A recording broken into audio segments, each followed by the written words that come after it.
Vamos abrir nossas Bíblias no Salmo 115. E lemos os 3 primeiros versos.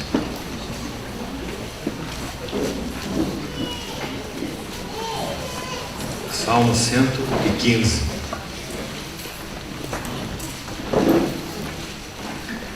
Não a nós, Senhor, não a nós, mas ao teu nome dá glória, por amor da tua misericórdia e da tua fidelidade. Porque diriam as nações: onde está o Deus deles? No céu está o nosso Deus, e tudo faz como lhe agrada. Vamos notar essa última expressão. E tudo faz como lhe agrada. Vamos ainda ao livro de Efésios, capítulo 1.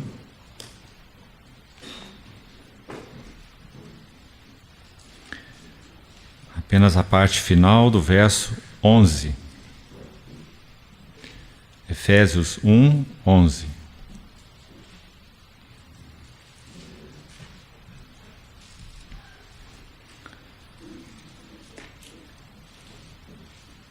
Predestinados segundo o propósito daquele que faz todas as coisas conforme o conselho da sua vontade.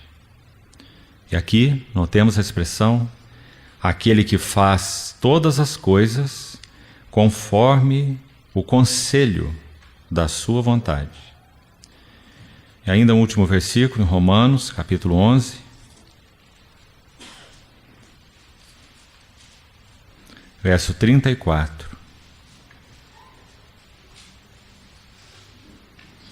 Quem, pois, conheceu a mente do Senhor? Ou quem foi o seu conselheiro? E aqui notemos essa última pergunta. Quem foi o seu conselheiro?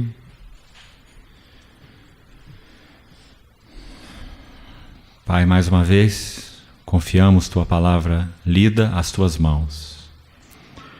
Esperamos em ti. Concede-nos iluminação espiritual, para que possamos ver como o Senhor vê. Abre nossos olhos, elevando-nos para uma visão a partir do teu ponto de partida. Ajuda-nos nessa noite. Esperamos tudo de ti.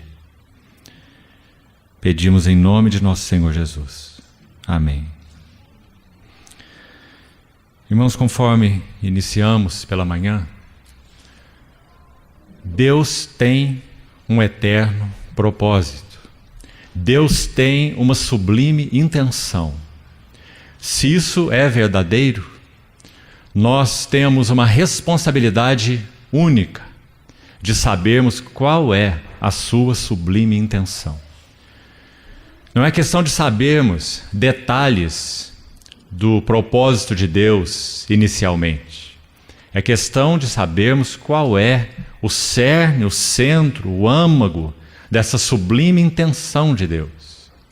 E se então sabemos qual é, e somente o Espírito Santo pode abrir nossos olhos, iluminar os olhos do nosso coração para sabermos, como o apóstolo disse tão claramente na sua epístola aos Efésios.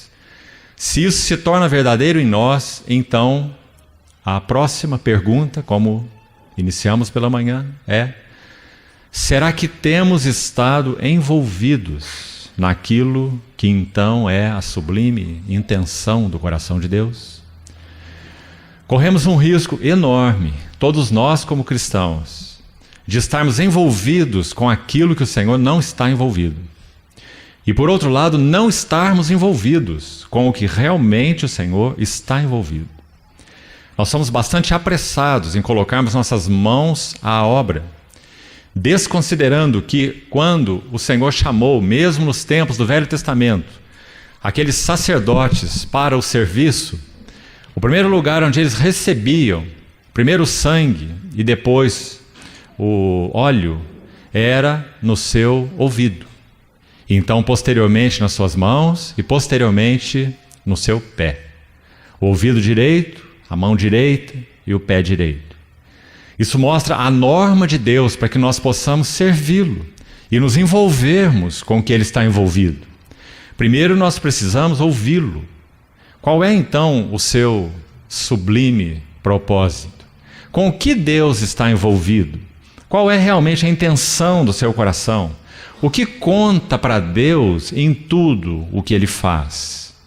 Então, após ouvir o Senhor com clareza, conhecer seu propósito, sua mente, seu coração e até, no caso, sua vontade específica, quando assim se requer, então nós colocamos nossas mãos à obra, baseado naquilo que ouvimos. Essa foi a grande lição de Maria de Betânia.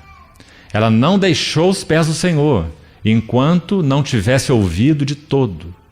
O texto sugere que também Marta poderia estar assentada aos pés do Senhor, porque o texto diz que Maria quedava-se assentada, sugerindo que enquanto Maria continuou ali até o fim, Marta se levantou para o serviço, numa hora indevida. Então o Senhor teve que repreendê-la, falando sobre a boa porção que Maria havia escolhido. Então conhecer, ouvir, saber, ter os olhos do coração iluminados, conhecimento espiritual, como a Bíblia chama, não é uma opção para nós cristãos. É uma absoluta necessidade. E se o Senhor permitir numa outra sessão, em um outro dia, nós vamos buscar ajuda na Palavra de Deus para compreendermos pelo menos 5 aspectos do que significa conhecimento espiritual. Qual é a diferença dele e outros tipos de conhecimento? O que ele realmente produz em nossas vidas quando é genuíno conhecimento espiritual. Mas, por enquanto, o que interessa para nós aqui é checarmos na Palavra de Deus e pedindo ao Espírito Santo que então mostre a nós mesmos se nós estamos claros o suficiente na nossa compreensão do que a Bíblia chama de o eterno propósito de Deus em Cristo Jesus. E resumindo em pouquíssimas linhas o que falamos pela manhã, alguns textos em particular e a Epístola aos Efésios de uma maneira única vão nos dizer que o propósito eterno de Deus, a sua maior e mais sublime intenção, é fazer todas as coisas serem reunidas, congregadas e submetidas a seu Filho Jesus Cristo como cabeça. O centro de glória do propósito eterno de Deus é o próprio Filho de Deus. Ele é o resplendor da glória. Hoje nós teremos, agora à noite, 2 sessões e vamos reservar a segunda para entrarmos no assunto da igreja. Onde nós entramos nessa cena de glória? Então iremos a alguns textos. Mas ainda precisamos de algo mais sobre esse que é o centro, o fulcro, o cerne dessa sublime intenção de Deus, o próprio Filho de Deus. E penso que alguns textos, no meio de tantos outros, serão de ajuda para nós, para que o Espírito Santo, na sua fidelidade, possa abrir nossos olhos para ver então por que essa sublime intenção se centra no Filho mesmo. Quem é esse Filho? Como o Pai o vê? Quais são essas dimensões da sua glória, segundo a Bíblia? Então, irmãos, os 3 textos que lemos inicialmente, todos eles apontam de uma maneira ou de outra para esse conselho eterno de Deus.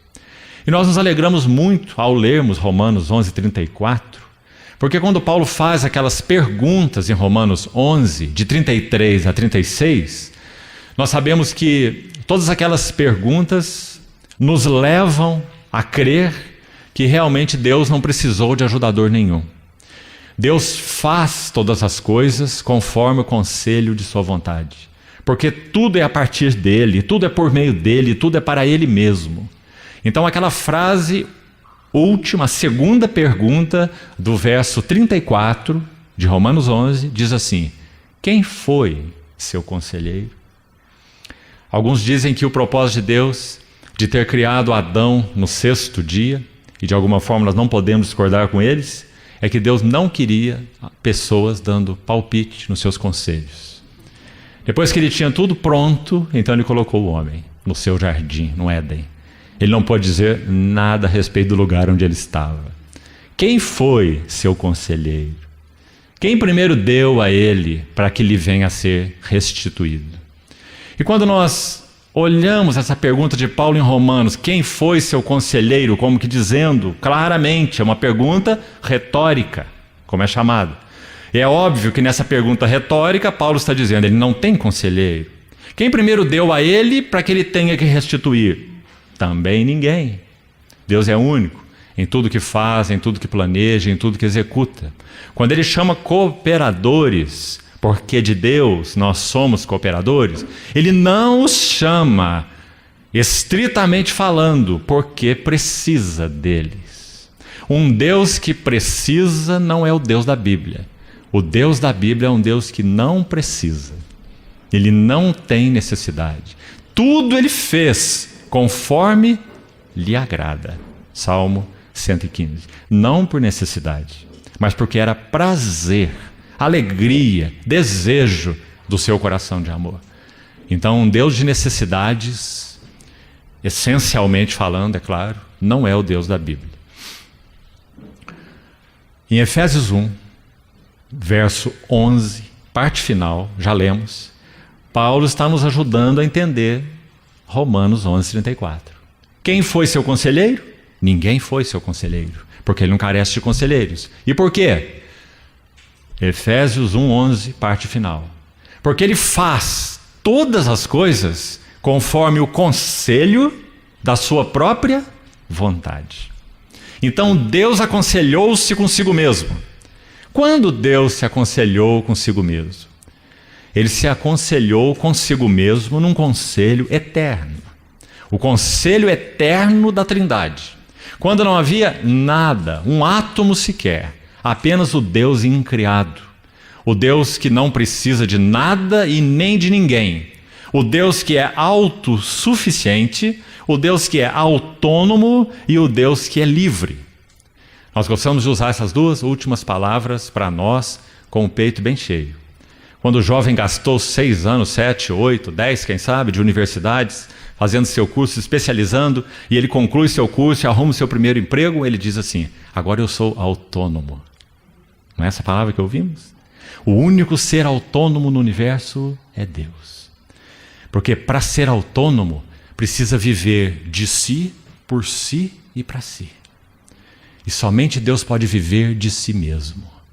Somente Deus pode viver por si mesmo. E somente Deus vive para si mesmo, de uma maneira plena, pura, eterna, perfeita. Somente Deus é livre. Não há nenhum outro ser livre no universo. Na acepção da palavra liberdade. Sim, Deus criou anjos e homens com poder de decisão e de escolha. Mas isso não significa, em essência, do sentido, liberdade. Porque agir com liberdade é agir sem influência de nenhuma outra coisa alheia a si próprio. Isso é ser livre. E o único ser que age com um único critério de decisão, que é ele mesmo, é o próprio Deus. Deus é o único ser livre, na acepção da palavra. Todos os mais são criados.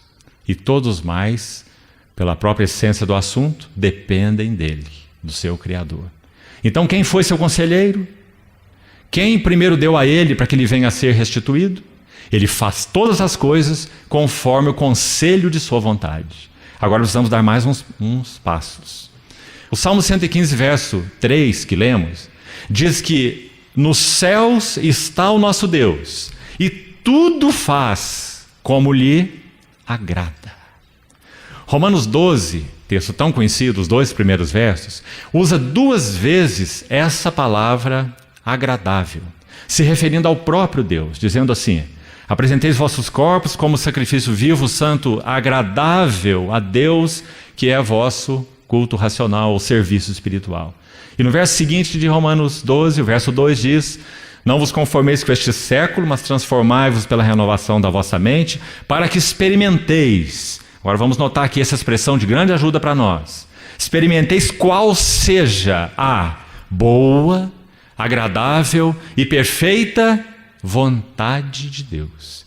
Deus faz todas as coisas conforme o conselho da sua vontade. Efésios 1:11. Por quê? Porque a sua vontade é boa, porque Deus é bom. A sua vontade é perfeita, porque Deus é absolutamente perfeito. E a sua vontade é agradável, porque ela dá prazer para Ele próprio. Então, irmão, sim, esses 2 versos de Romanos 12 falam sobre consagração. E estão falando sobre nós. Apresenteis vossos corpos. Isso para Deus é um sacrifício vivo, santo e agradável. Esses somos nós.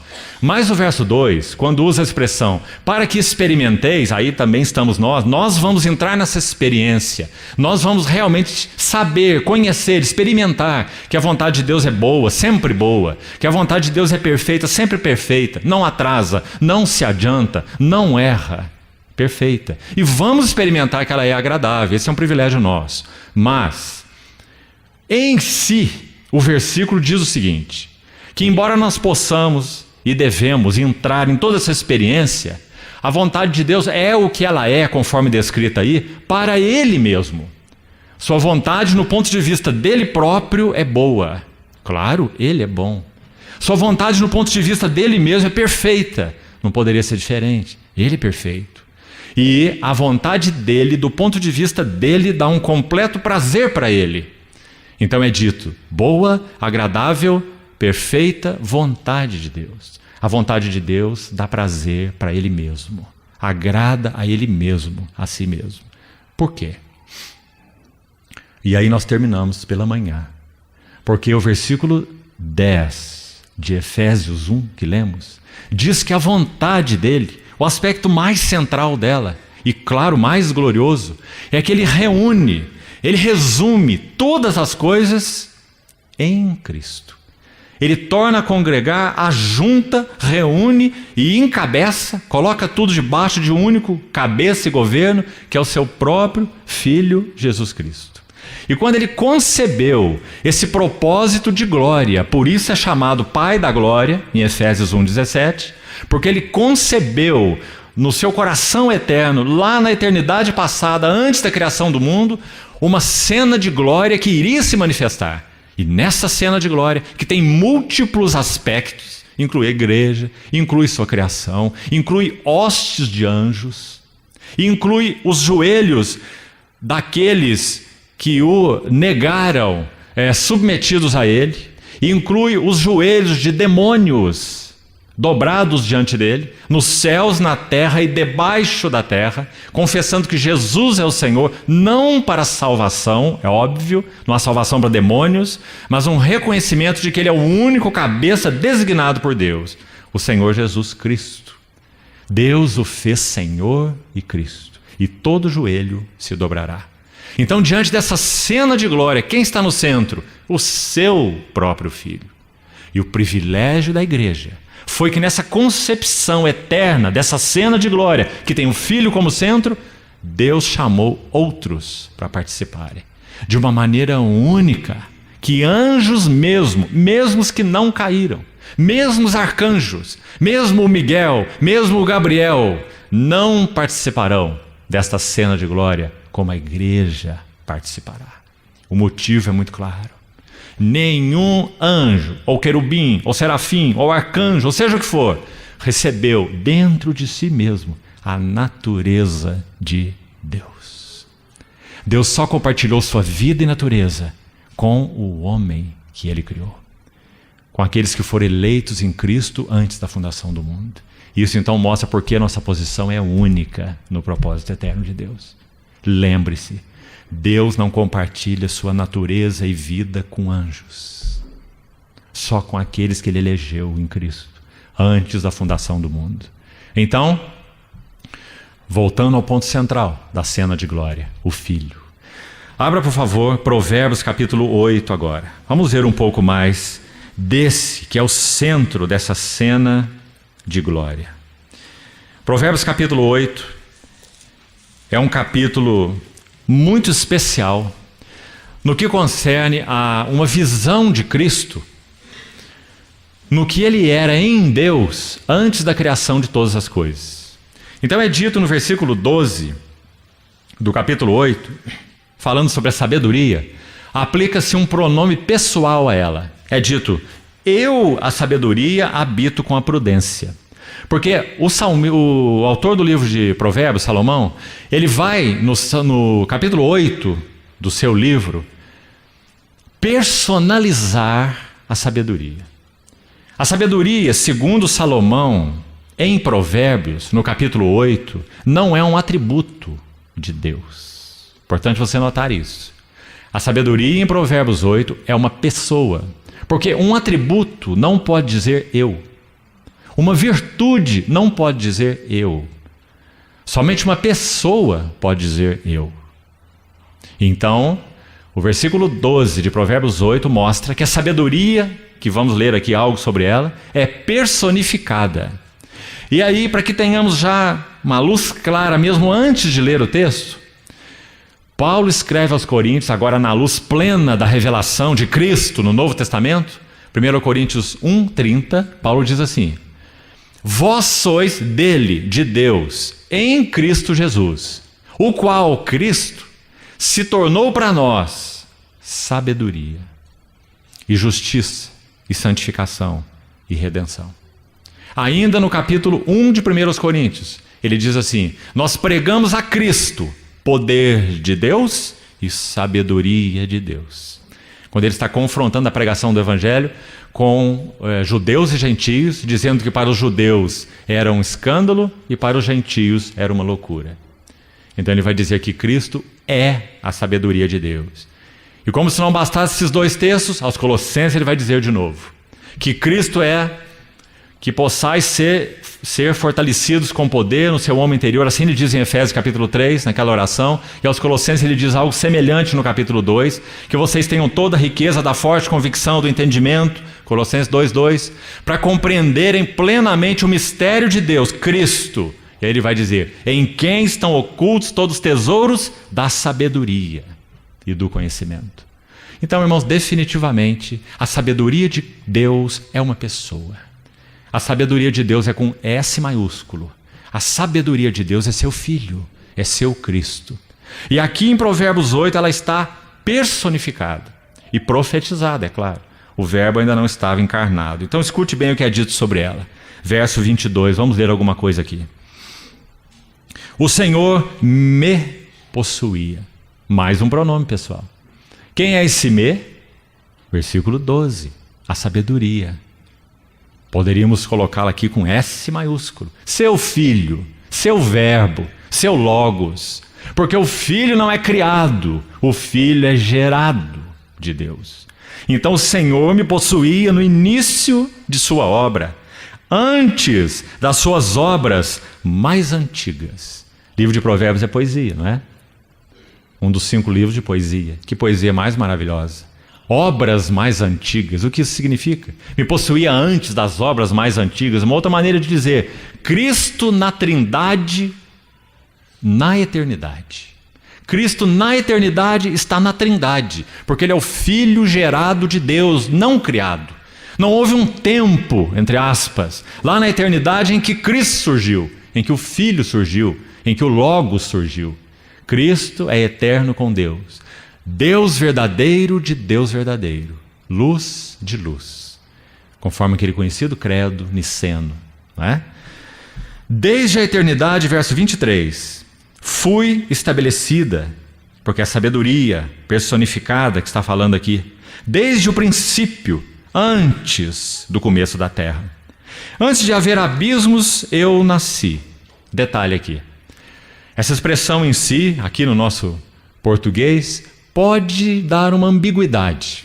Nasceu? Houve um tempo então que a sabedoria nasceu, antes ela não existia. Mas o sentido aqui é: fui gerada. Se você ler na versão espanhol, por exemplo, é exatamente colocado assim: fui engendrada ou gerada. Antes dos abismos eu fui gerada, porque Cristo, o Filho, Ele é gerado de Deus e não criado por Deus.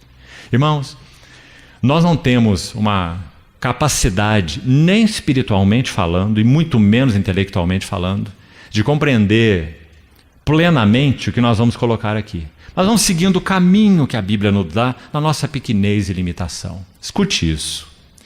O que significa sabedoria gerada de Deus? O que significa o Filho gerado de Deus e em Deus? Se não houve nenhum tempo em que ele apareceu, em que ele foi criado, porque ele é eterno como Deus é eterno. Deus o Pai, Deus o Filho, Deus o Espírito. Então pense um pouco sobre isso. O que a Bíblia nos dá a entender é Deus, a divindade, ele sempre se conheceu. Você, até certo ponto, conhece a si mesmo. Até certo ponto. E quando você conhece a si mesmo, raciocine comigo, você gera uma imagem de si que é segundo a avaliação que você tem de si. Então, se você se considera muito humilde, você vai buscar gerar uma imagem de humildade. Se você se considera muito inteligente, é assim que você vai se apresentar, como aquele que conhece bem as coisas e é bem instruído. E aí daquele que tentar te instruir, você vai ficar bravo com ele. Você já sabe, você conhece.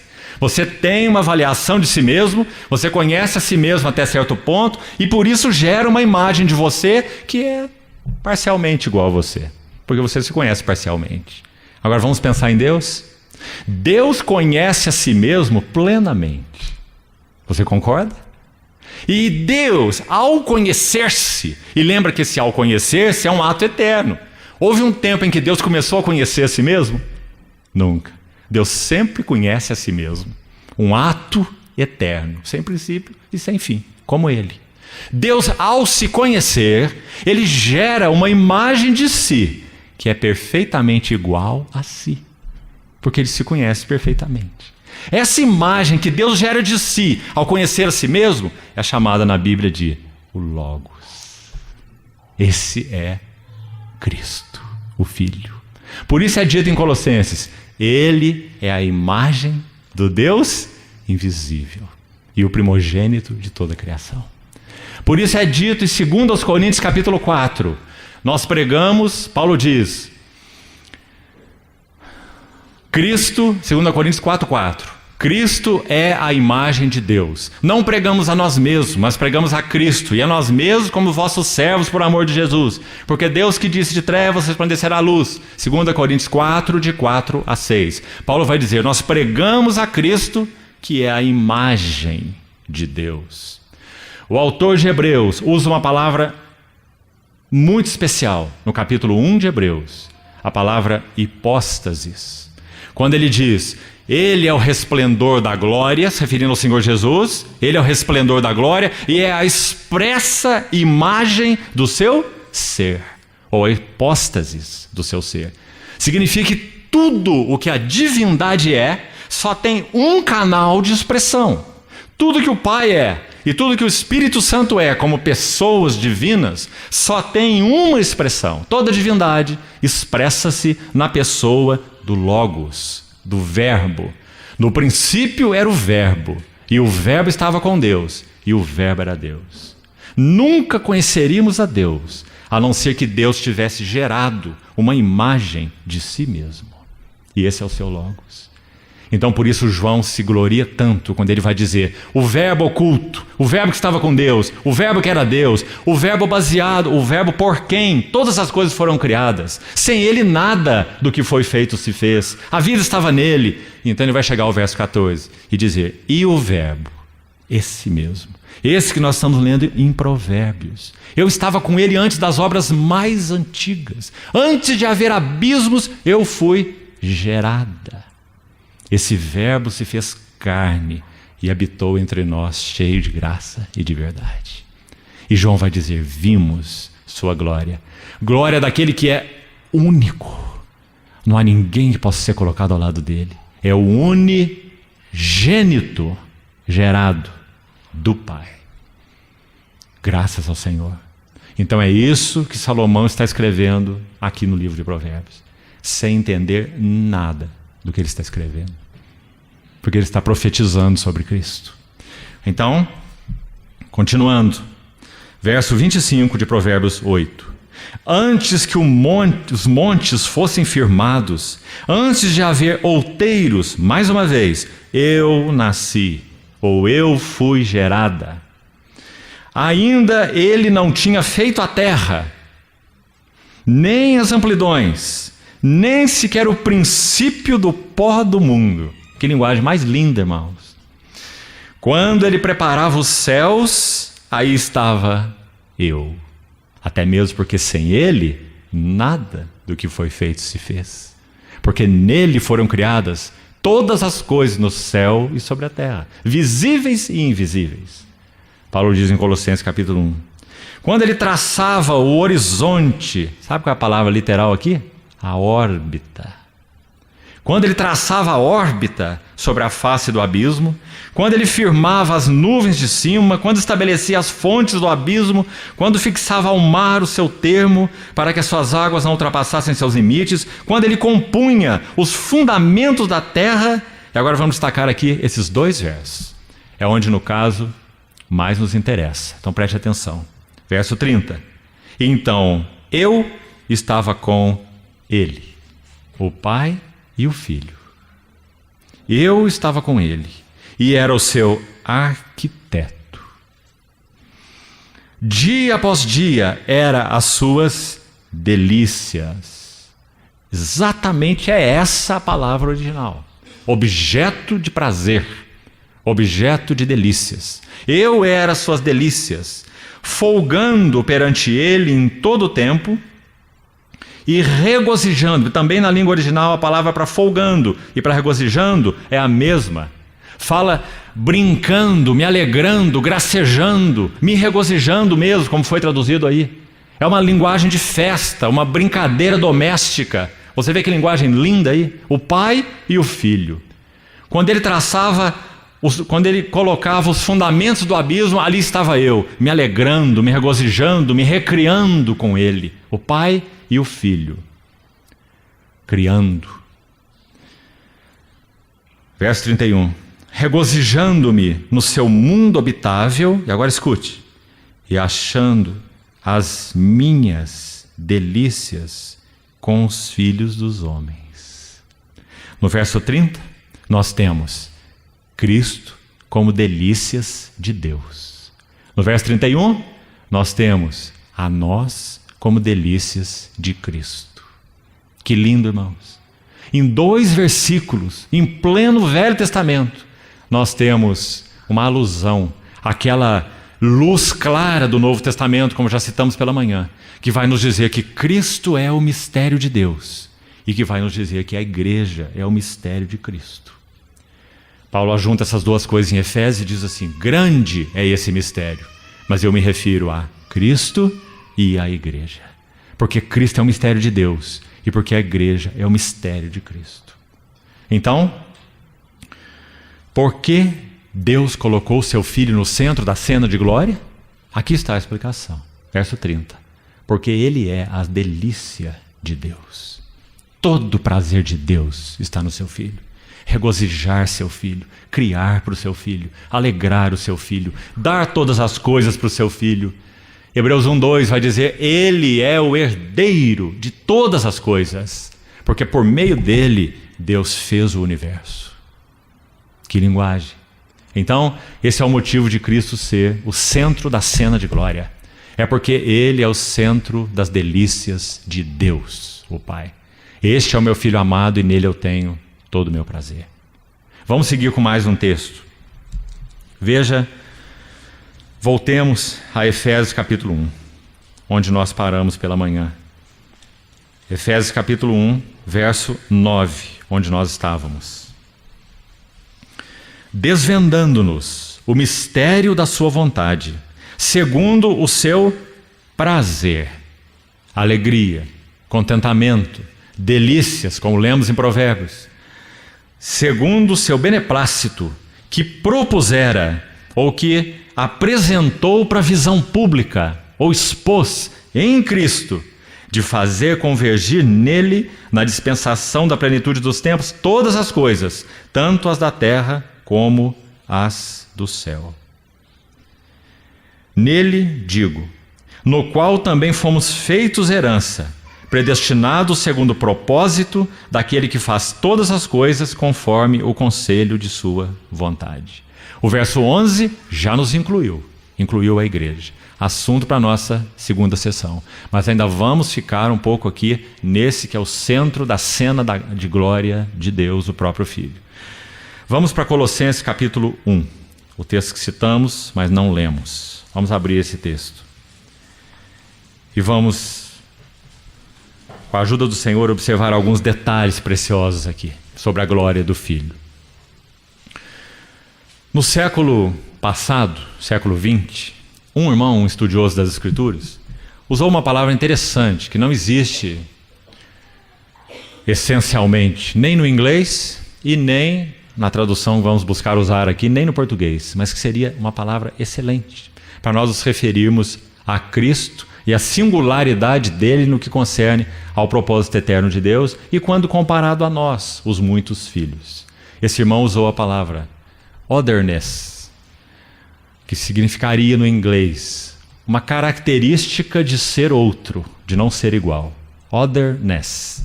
Em português nós, se fôssemos criar um neologismo, usaríamos outralidade. Você já ouviu essa palavra? Nunca, não é? Ela não existe. Outralidade. A qualidade de ser outro, de não ser igual a nós. Esse é o nosso Cristo.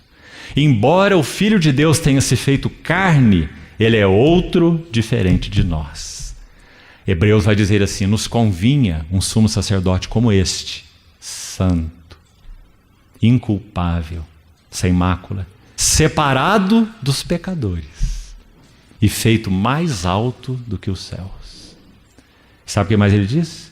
Que não tem necessidade, como os outros homens, como os outros sacerdotes, de oferecer todos os dias sacrifício por si mesmo e pelos outros. Você viu a, entre aspas, outralidade de Cristo aí?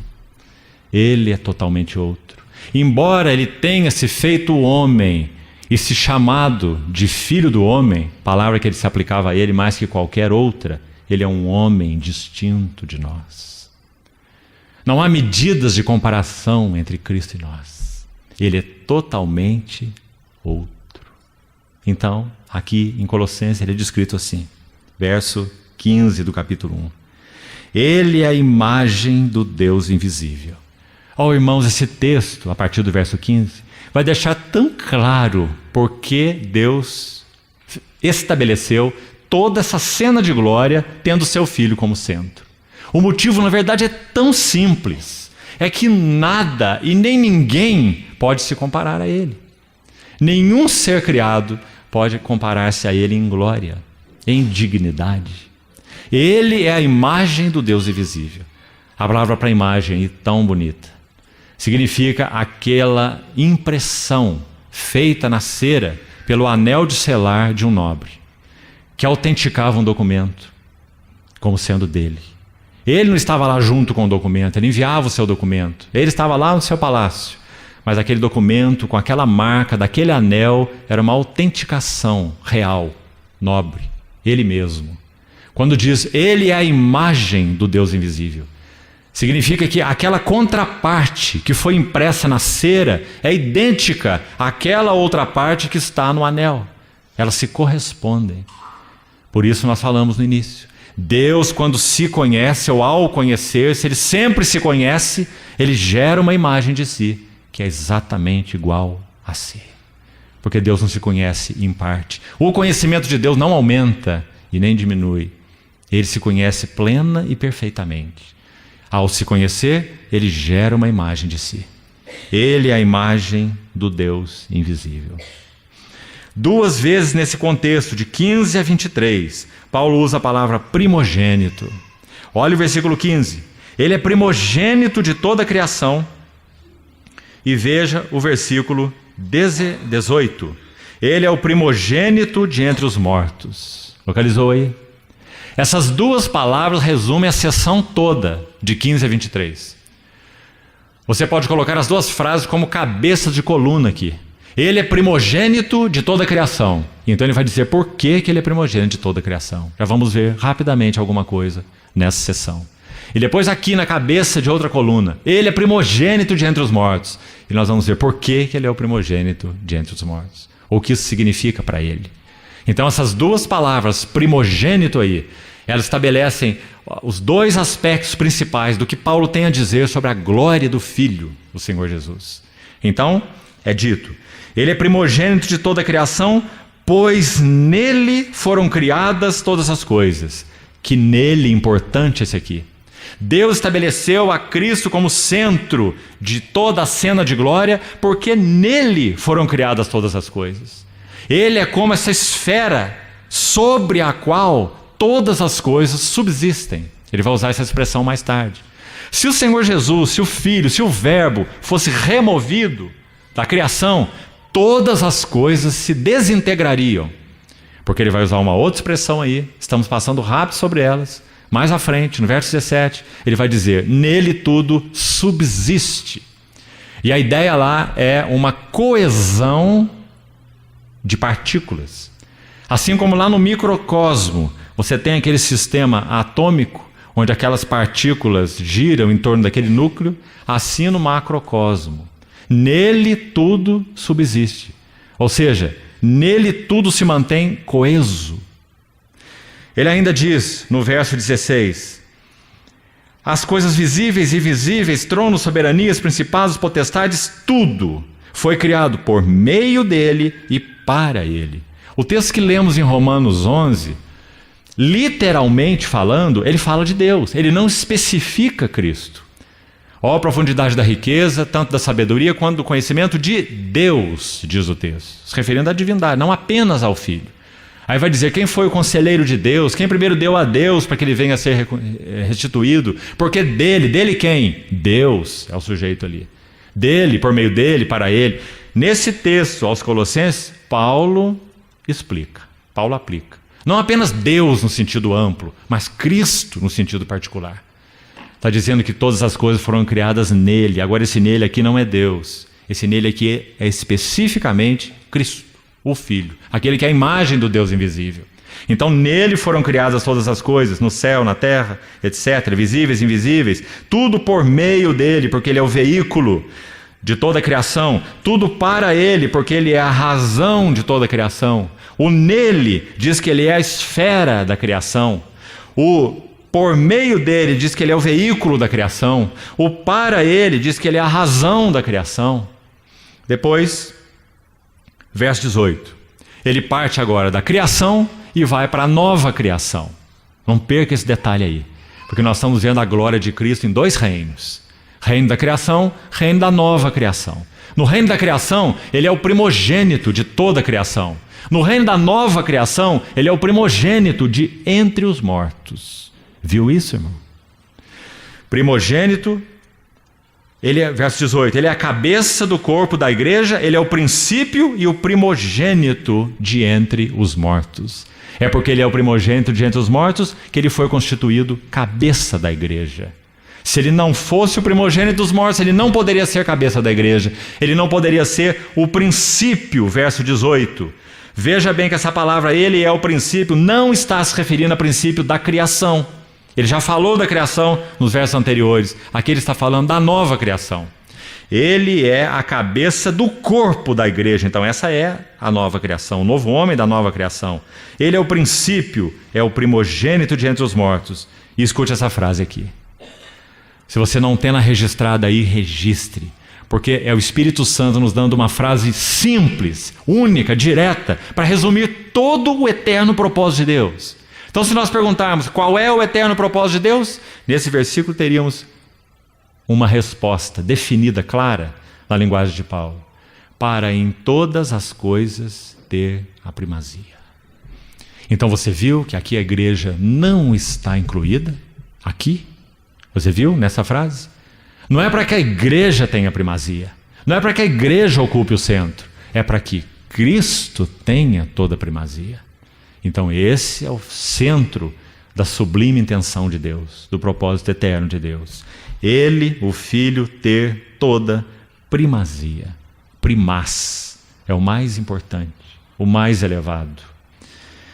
Porque aprouve a Deus que nele residisse toda a plenitude. Irmão, se nós queremos ver bem o lugar da igreja, onde vamos iniciar na segunda sessão, precisamos ver bem esse lugar de Cristo. Porque quando diz assim, aprove a Deus que nele residisse toda a plenitude, nós também ficamos chocados aqui, porque não sobrou nada para nenhum de nós. Então, quando Paulo vai entrar naquela linguagem da igreja, dizendo que a igreja é a plenitude de Cristo, nós precisamos entender essa expressão. Não é porque está faltando alguma coisa em Cristo e a igreja veio completar. Ele é a plenitude de Deus e a igreja é a plenitude de Cristo. A Bíblia usa as duas expressões para entender bem o lugar da igreja, entender bem o lugar de Cristo. Senão nós vamos errar. Irmão, existe ainda hoje no nosso país, e obviamente não vou citar o nome, existe uma forte corrente evangélica no nosso país e em muitos outros países do mundo, particularmente forte aqui na América Latina toda, que coloca a igreja como centro do propósito eterno de Deus. E alguns deles chegam a dar seu testemunho dizendo assim: quando eu conheci a igreja, a minha vida foi transformada. Chegam a cantar cânticos que dizem assim: Cristo é minha vida e a igreja é o meu viver. Onde na Bíblia diz que a igreja é o nosso viver? Paulo escreveu aos Filipenses dizendo assim, aos Colossenses 3 dizendo: quando Cristo, que é a nossa vida, se manifestar, nós manifestaremos com ele. Colossenses 3. E escreveu em Filipenses 1 assim: para mim o viver é Cristo e o morrer é lucro. Ele não disse: para mim o viver é a igreja, para mim o viver é a obra de Deus ou qualquer outra coisa, mas para mim o viver é Cristo e o morrer é lucro. Então você vê o perigo grave aqui, o risco. Quando a igreja assume o lugar de Cristo, a lua ocupa a frente do sol. E o resultado na terra? Eclipse, trevas. Quando nós pregamos a igreja, nós só temos confusão, problemas, espinhos e abrolhos. Mas quando nós pregamos Cristo, nós temos a igreja. Essa é a grande diferença. Então, irmãos, nele reside toda a plenitude. E ele fez a paz pelo sangue da sua cruz. Você sabe explicar esse versículo 20 aqui? Se você souber, irmão, após a reunião, eu estarei ansiosamente na porta querendo ouvir você. Escute esse versículo. Ele fez a paz pelo sangue da sua cruz e por meio dele, do sangue da sua cruz, olha o que ele fez. Reconciliou consigo mesmo todas as coisas, quer sobre a terra, quer sobre o céu.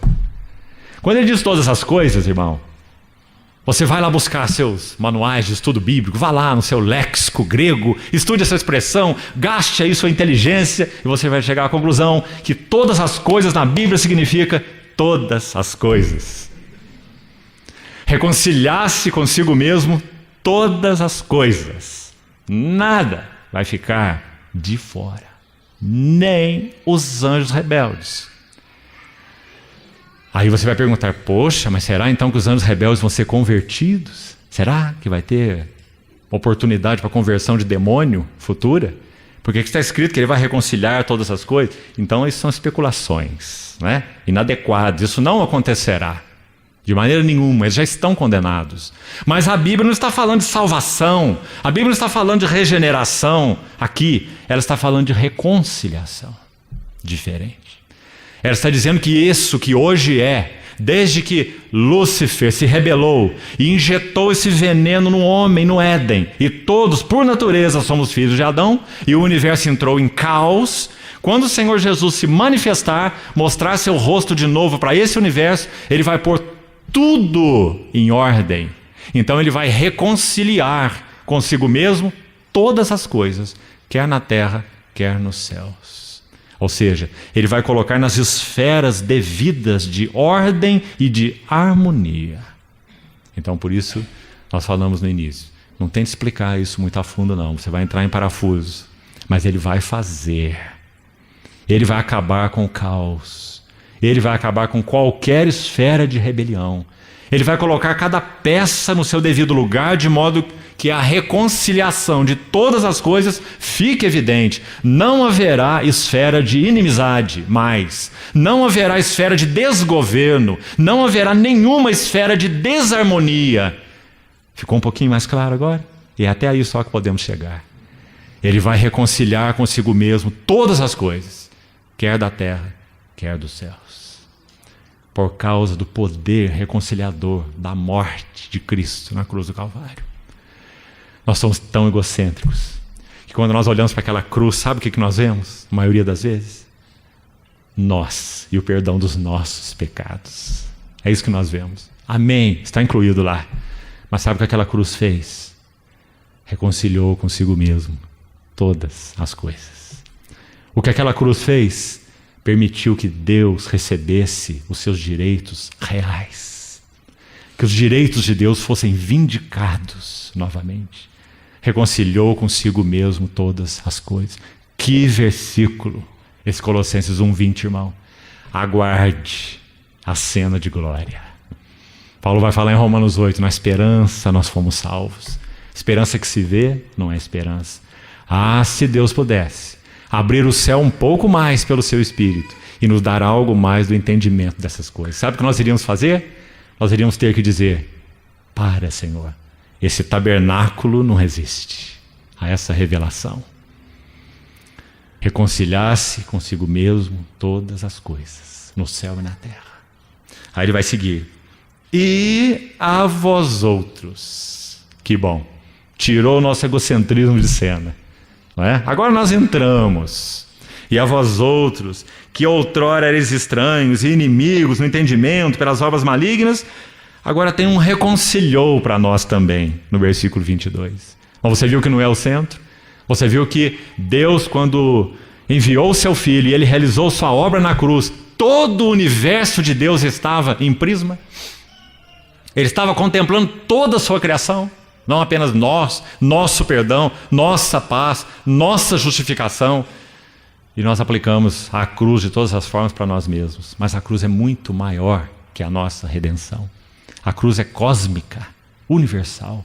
A cruz irá colocar, e colocou, no que concerne ao propósito eterno de Deus, porque ele já está cumprido, o Filho no centro da cena de glória. Isso fica claro nesse versículo 20 de Colossenses 1. Então, verso 22, concluímos aqui. Ele vos reconciliou no corpo da sua carne, mediante sua morte, para vos apresentar perante ele santos, inculpáveis e irrepreensíveis. Graças ao Senhor, estamos aqui incluídos. Então, irmãos, não vamos estudar com detalhes esse texto de Colossenses 1, 15 a 23. Você devia fazê-lo, porque ele é um dos textos únicos nas Escrituras, junto com Hebreus 1, de 1 a 3, de 1 a 4. Hebreus 1, de 1 a 4. São os dois textos que mais condensam, numa única passagem, as glórias e perfeições do Senhor Jesus, o Filho de Deus. E esse é o motivo de Deus ter colocado no centro da sua cena de glória. Ele é totalmente outro. Ele é o unigênito de Deus. Esse é um dos títulos mais lindos da pessoa do Senhor Jesus. Unigênito. Incomparável. Único. Singular. Mas graças a Deus, quando iniciarmos a próxima sessão, nós vamos de uma maneira ou de outra falar sobre o segundo título dele. Também maravilhoso aos olhos de Deus, maravilhoso aos nossos olhos. Aquele que era o único, unigênito de Deus, se tornou o primogênito entre muitos irmãos. Porque no propósito eterno de Deus, ele concebeu que ele iria dar para o filho uma noiva. E que ele próprio, como pai, teria uma família de filhos iguais ao seu filho. Tal é a apreciação que ele tem do seu filho. Então vamos concluir assim, irmãos. De um modo bem prático, ajude-nos o Senhor. Faço uma pergunta para você. Quanto de Cristo há em mim? Quanto de Cristo há na minha vida conjugal? Quanto de Cristo há em minha vida familiar? Quanto de Cristo há nos relacionamentos entre os irmãos? Sabe por que essas perguntas são absolutamente necessárias? O motivo é: tudo que conta para Deus é Cristo. Atos 17, quando Paulo estava concluindo aquela sua mensagem no Areópago em Atenas, pregando para a nata da sociedade da época, filósofos epicureus e estoicos. Não era uma audiência fácil, você pode estar claro disso. Filósofos epicureus e estoicos. A nata da sabedoria grega. Sabe o que Paulo faz? Coloca todos no banco do réu. E diz assim: Deus não considerou os tempos da vossa ignorância. Que maravilha! Que homem ousado! Ele conhece Cristo. Ele conhece a sublime intenção de Deus. Ele sabe tudo sobre a glória de Deus, sobre a graça de Deus, sobre o juízo de Deus, sobre a plenitude de Deus em Cristo, no que é possível, é claro, conhecer-se. Então ele coloca todos lá no banco dos culpados e diz: e Deus não leva em conta os tempos da vossa ignorância, mas ele notifica. Observe, alguém falando como um arauto. Não é um ratinho acuado em um canto com um pobre e miserável evangelho, como se isso existisse, mas se levantando como um embaixador de Deus e dizendo: Deus não leva em conta a vossa ignorância, mas ele faz uma nota. Ele notifica a todos que em todo lugar se arrependam. Ele está dizendo: mudem a mente de vocês, estoicos, epicureus, mudem a mente de vocês. Porque, aqui o ponto, Deus estabeleceu um dia, escute, irmão, Atos 17:31, em que ele há de julgar os vivos e os mortos, em um varão que ele destinou e acreditou diante de todos, ressuscitando dentre os mortos. Olhe para esse versículo de Atos 17:31. Sabe o que ele está dizendo? Vamos parafrasear. Deus tem um varão medida, Jesus Cristo. E baseado nesse varão medida, esse metro de Deus, um metro completo, perfeito, absoluto, porque ele é Deus, o Filho de Deus, e o Filho do homem, e o varão aprovado por Deus. Perfeito como Filho de Deus, perfeito como Filho do homem, porque foi provado em todas as coisas a nossa semelhança, mas sem pecado. Varão aprovado por Deus. Deus o fez Senhor e Cristo, porque ele é o varão aprovado por Deus. E daí? E daí que Deus o ergue na ressurreição como uma vara medida de tudo o que Deus criou. Todas as coisas e todos os homens, todos os relacionamentos, todos os assuntos, todos os governos, tudo Deus vai medir mediante Cristo. Ele é o varão medida de Deus. Então, parafraseando Atos 17:31, Deus estabeleceu um dia em que ele vai julgar em Cristo todas as coisas, em um varão que destinou e acreditou diante de todos. A palavra no texto original é em, que pode ser traduzida por meio de, como está na versão revista atualizada. Mas a ideia precisa é em. Deus julga todas as coisas em Cristo. Então sim, nós temos que fazer todas essas perguntas, para que nós tenhamos cuidado com aquilo que nós estamos envolvidos, por um lado. Quanto de Cristo há em nossas vidas, em nossas famílias, em nossos relacionamentos? O que conta para Deus é qual é a medida de Cristo. Qual é a medida de Cristo naquela pregação? Qual é a medida de Cristo naquele relacionamento? Qual é a medida de Cristo no seu estudo bíblico? Por que você estuda a Bíblia? Cristo é o alvo de Deus. Mostrar Cristo é o alvo do coração de Deus. O quanto de Cristo está envolvido em qualquer assunto é o que conta para Deus. Então, que ajude-nos o Senhor, porque o Espírito Santo foi enviado para fazer isso conosco, para encher de Cristo nossas vidas, para encher de Cristo nossos relacionamentos. Ah, pobres maridos, se tivessem simplesmente o mandamento: amai vossas esposas. Ah, pobre de nós. Mas ele diz: como Cristo amou a igreja e assim mesmo se entregou por ela. O Espírito Santo foi enviado para morar em nós, para formar em nós o caráter, a vida de um outro. Esse sim, ele ama. Ele se entregou pela sua igreja. Esse é o ministério do Espírito Santo, irmão. Porque na consumação do propósito de Deus, tudo passará por esse critério de juízo. Cristo é tudo que conta para Deus. Quanto de Cristo há nos nossos assuntos, vidas e relacionamentos? Cristo é o centro da cena de glória de Deus. Vamos concluir aqui. Na próxima sessão, então, nós vamos falar sobre o chamamento da igreja. E nós vamos ver que são textos muito elevados, mostrando a parte da igreja nessa cena de glória. A escolha, o chamamento, a união com Cristo.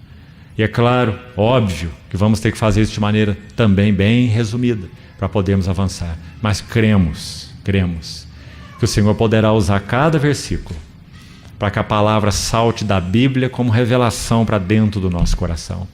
Irmãos, que nos postemos, todos nós, de maneira adequada quando ouvirmos a palavra de Deus, abertos para que os versículos possam sair da Bíblia e entrarem no nosso homem interior como revelação. Espírito de sabedoria e revelação no pleno conhecimento dele. Porque se isso acontecer conosco, então há a chance de que o Senhor levante nessa hora do fim, numa hora tão urgente, da iminência da vinda segunda do nosso amado Senhor Jesus, o Senhor levante ainda uma geração de profetas. Sabe quem são os profetas? Aqueles que veem o invisível, aqueles que tiveram clareza no seu homem interior dessa intenção de Deus e ao redor dela ordenaram toda a sua vida, todos os seus assuntos. Irmãos, esse assunto da sublime intenção de Deus é tão central, como nós estamos vendo. Nós falamos de pessoas que colocam a igreja na frente de Cristo, não é? Deixe de citar, me permita, rapidamente, uma outra ilustração de um grande problema, também no nosso país. Algumas pessoas, cristãos, valorizam tanto a família e entendem que a família tem um lugar tão importante no propósito de Deus. Sabe o que eles fazem? Eles passam a entender que a família é o supremo propósito de Deus. Esse é um erro fatal. Se nós acharmos que nossas famílias, maridos e mulheres vivendo em harmonia, criando filhos para conhecerem o Senhor, que este é o supremo propósito de Deus, nós estamos falidos. Porque o supremo propósito de Deus não é esse. O supremo propósito de Deus é Cristo mesmo. E só Cristo pode dar valor e lugar a relacionamentos ajustados, adequados. Nossas famílias não podem gravitar em torno de si mesmas. Se ela é o supremo propósito de Deus, então ela é o supremo. Então nós vamos gravitar em torno de nossas famílias. E se tudo está bem com a minha família, tudo está bem para mim. Compreende? O perigo, o engano, o erro. Cristo tem uma noiva, e essa noiva não é a minha família. Essa noiva é a sua família. E essa família é a sua igreja. Então o propósito eterno de Deus não é nossas famílias.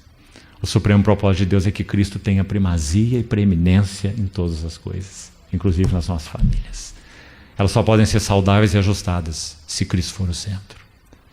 Quantas vidas conjugais encontraram libertação, maridos e mulheres encontraram libertação de uma vida egocêntrica, fazendo, sabe o quê? Entendendo algo do propósito eterno de Deus e aprendendo a servir outros. Encontraram libertação de uma vida mesquinha, voltada para si mesmo, buscando seus próprios interesses.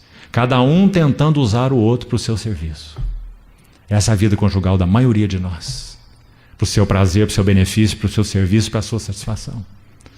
Mas quando nós vemos o eterno propósito de Deus, tudo muda. Nossas famílias são para Ele. Cristo é o centro da cena de glória. E elas só encontram lugar nele mesmo. Porque tudo é por meio dele e é para Ele. Então que o Senhor nos ajude, irmãos. Só o Espírito Santo pode abrir nossos olhos e nos dar essa visão libertadora. Lembre-se, a visão é governante. A visão é governante. Nós não damos um só passo, senão baseado em nossa visão. Quer ela seja adequada, quer ela seja inadequada. Mas sempre estamos andando segundo a nossa visão. Onde não há visão, o povo se corrompe, se degenera.